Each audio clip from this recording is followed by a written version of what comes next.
आज की इस वीडियो में मैं आप लोगों को बताऊंगी मिडिल क्लास होना कोई बुरी बात नहीं है, लेकिन मिडिल क्लास हो के भी खुश रहना और अपने आप को मेंटेन रखना बहुत बड़ी बात होती है।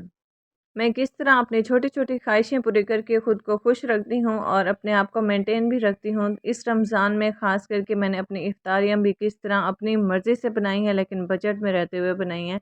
तो चलिए स्टार्ट करते हैं। अस्सलाम वालेकुम मेरी प्यारी सी यूट्यूब फैमिली, कैसे हैं आप सब लोग? उम्मीद करती हूँ आप सब लोग ठीक-ठाक होंगे, मैं भी ठीक हूँ अल्हम्दुलिल्लाह। यहाँ से मैं स्टार्ट कर रही थी अपने इफ्तार मील प्रेप्स, और इफ्तार में मेरे क्या-क्या होता है वो आप लोगों को देखने को मिलेगा। और यहाँ पे जी खरबूजे की मौसम जैसे कि आ गई है, माल्टे चले गए हैं, तो खरबूजे और तरबूज इस तरह से आएँगे, तो मेरा दिल कर रहा था कि आज क्यों ना मैं खरबूजा मंगवा लूँ, और ज़्यादा ना सही तो सिर्फ़ एक का बजट है, ठीक है जी टेस्ट कर लेते हैं, एक ही मैंने मंगवा लिया। उसके बाद जी आज मुझे बनाना था ये स्पैगेटी, और स्पैगेटी के लिए मेरे पास थोड़ा-सा चिकन पड़ा हुआ था, मैंने उसे इतनी सारी बोटियाँ कर ली ताकि जो है ना मज़े से हम खा सकें।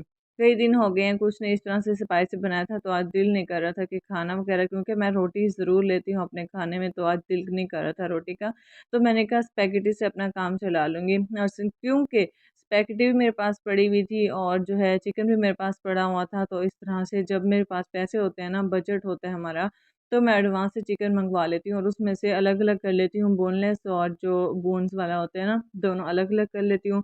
अभी भी मैंने इस बोनलेस में से कुछ हिस्सा मैंने बचा के वापस फ्रिज में रख दिया है। स्पैगेटी की रेसिपी जो है वो मैं अपनी फ़ॉलो करती हूँ। इसमें मैं सिर्फ़ लहसुन अदरक मैंने इसको ब्राउन करके उसके अंदर मैंने बोनलेस चिकन डाल दिया था, और उसके बाद मैंने अपने टमाटर डाल दिए हैं। 3 छोटे-छोटे टमाटर थे, वो मैंने डाल दिए। इसके बाद जी मैंने डाली दादड़ी मिर्च जो लाल होती है, उसके बाद मैंने डाली सिर्फ़ नमक, काली मिर्च और ये दादड़ी लाल मिर्च, ठीक है?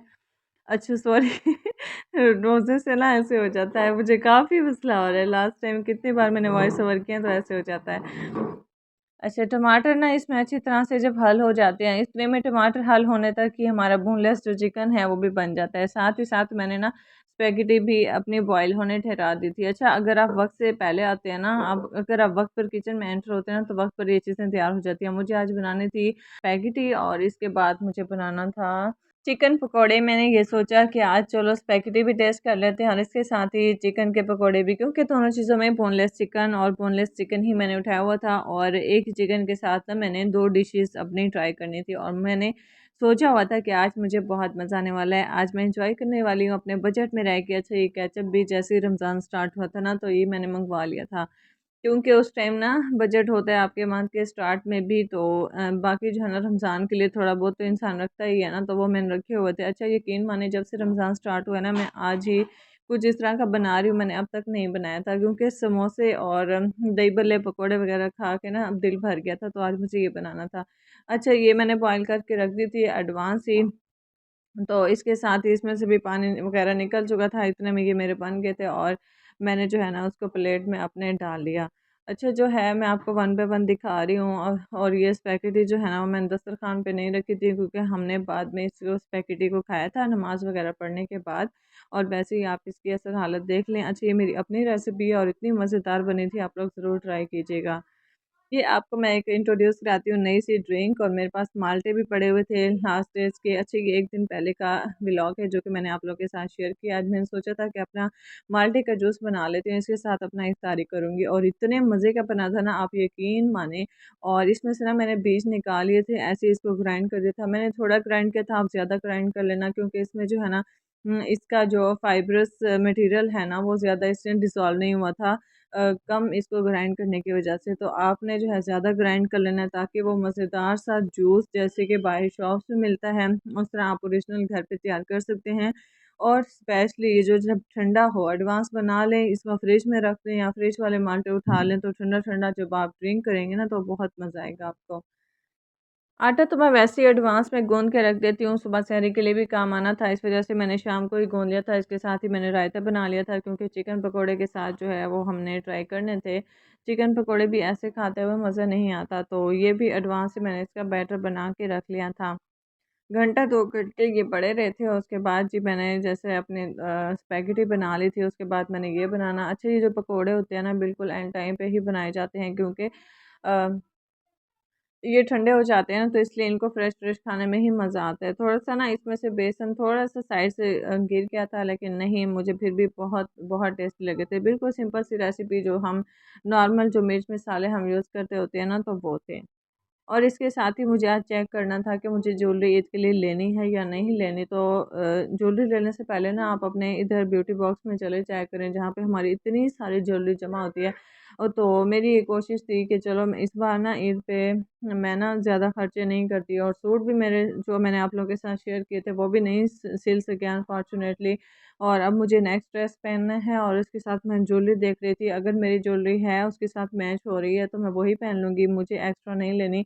यहाँ पे मैं बच्चों की ज्वेलरी भी चेक कर रही थी, अपनी भी, जो इनकी कहचर पौनियाँ अपनी होती हैं और बच्चों की होती हैं, क्योंकि बेटियाँ हैं ना, तो इनकी भी साथ के साथ ज्वेलरी इनको भी चाहिए होती है। तो इनकी भी हर चीज़ पड़ी हुई थी, चूड़ियाँ, जैसे ही मैं किसी फंक्शन वगैरह से आती हूँ, इससे आती हूँ ना, इनकी हर चीज़ सेफ एंड स्टोर करके रखती हूँ, और जो आने जाने की चीज़ें होती हैं वो अलग से रखती हूँ, और जो डेली वेयर की होती हैं वो अलग से रखती हूँ। चूड़ियाँ भी मुझे मेरे हिसाब से मिल गई थी, इंडियन चूड़ियाँ बहुत मज़े की हैं जो मेरे पास पड़ी हुई हैं, और इसको मैंने पहना था। अच्छा, मुझे याद भी, अच्छा आप, बल्कि मुझे क्या, सबका यही प्रॉब्लम होता है, हमें याद ही नहीं होता हमारे बैग्स में क्या पड़ा हुआ है, क्या कुछ स्टोर हुआ हुआ है। सूट भी मेरा ऐसा सूट निकला कि जो मैंने लास्ट ईयर लिया था और मैंने उसे एक बार भी नहीं पहना, और मुझे वो चांस मिल गया कि मेरे पास सूट पड़ा हुआ था और मैं तो मज़े से उसका वेयर कर लूँगी। तो मैं इतनी ज़्यादा खुश थी, और मैं ज्वेलरी के बारे में भी ऐसा ही सोच रही थी कि मुझे ज्वेलरी भी नहीं लेनी, उसी ज्वेलरी से मैंने गुज़ारा करना है। अच्छा, तो आपकी जो बहन जो है ना, मुझे पहले मुझे बड़ा ही ज़्यादा क्रेज़ होता था हर चीज़ न्यू लेनी है, लेकिन अब थोड़ी-सी समझ आने लगी है कि नहीं यार, जो चीज़ें पड़ी हैं वो फ़िज़ूल में क्यों जाएँ? इतने-इतने पैसे लगाते हैं, इतनी महँगी चीज़ें होती हैं। एक तो मुझे ब्रांडेड चीज़ें पसंद है, मुझे कम चीज़ें पसंद है, लेकिन ब्रांड की होनी चाहिए। वो है, तो मुझे यहाँ से हर किस्म की मेरी ज्वेलरी मिल गई थी, जो मेरे ईद पे चल जाएगी, तो मुझे ज्वेलरी लेने की ज़रूरत नहीं है। यहाँ पे जी बच्चे एंजॉय कर रहे थे, इनके पापा ये लेकर आ गए थे, और इसके बाद जी मुझे आज अपने बच्चों के कपड़े मैं देख रही थी, जो कि ईद पे लेके जाएंगे ना हम, और उसमें से कुछ कपड़े जो हैं वो थोड़े-थोड़े ना उनकी सिलाइयाँ उखड़ गई थी, क्योंकि रेडीमेड कपड़ों की सिलाइयाँ इसी तरह से होती हैं, तो वहाँ मैं सिलाइयाँ कर रही थी। अच्छा, अपने बच्चों के थोड़ी बहुत इसकी ये स्कर्ट थी, और शिफॉन के जो ड्रेस होते हैं ना, वो अक्सर साइडों से उनका क्योंकि रेडीमेड ड्रेसेस के ना वो नहीं होता, लॉ कवर नहीं किया हुआ होता, तो इस वजह से। तो अब आप देख सकते हैं, लॉ कवर मैं भी नहीं कर सकती थी, लेकिन मैं फिर बार-बार इसको ना डबल सिलाई कर रही थी, ताकि ये अच्छे से मज़बूत हो जाएँ और फिर बार-बार ना निकलें। अभी मुझे अपने ड्रेस भी निकालने हैं, अब इंशाल्लाह नेक्स्ट ईद की तैयारी करनी है, क्योंकि हाफ़ रमज़ान होने को है, और 1-2 सूट मैंने लॉन के लिए थे, लेकिन इस बार लॉन का मौसम नहीं है, तो इस बार हम दूसरे कॉटन वेयर कर सकते हैं। तो लॉन के नेक्स्ट ईद पे तो मैंने लिए हुए तो हैं, आप लोगों के साथ शेयर कर दूँगी, लेकिन अब अम्मी के घर जाऊँगी तो सूट देकर आऊँगी, और नेक्स्ट जो है ना, वो मिलेंगे फिर बाद में, क्योंकि यहाँ से बहावलपुर से मैं सिलवाती नहीं हूँ, मुझे पता नहीं है यहाँ से कहाँ से, मतलब सिलाई करवाने हैं, किस तरह की सिलाई है, क्या नहीं है। अभी यहाँ पे न्यू हूँ ना, तो इस वजह से। तो जी, उम्मीद करती हूँ आप लोगों को मेरा व्लॉग पसंद आया होगा, पसंद आए तो लाइक कीजिएगा, शेयर कीजिएगा, और हाँ, कमेंट सेक्शन में कमेंट्स करना मत भूलिएगा। ओके जी, मिलते हैं नेक्स्ट व्लॉग में, अभी तक के लिए अल्लाह हाफ़िज़, बाय बाय।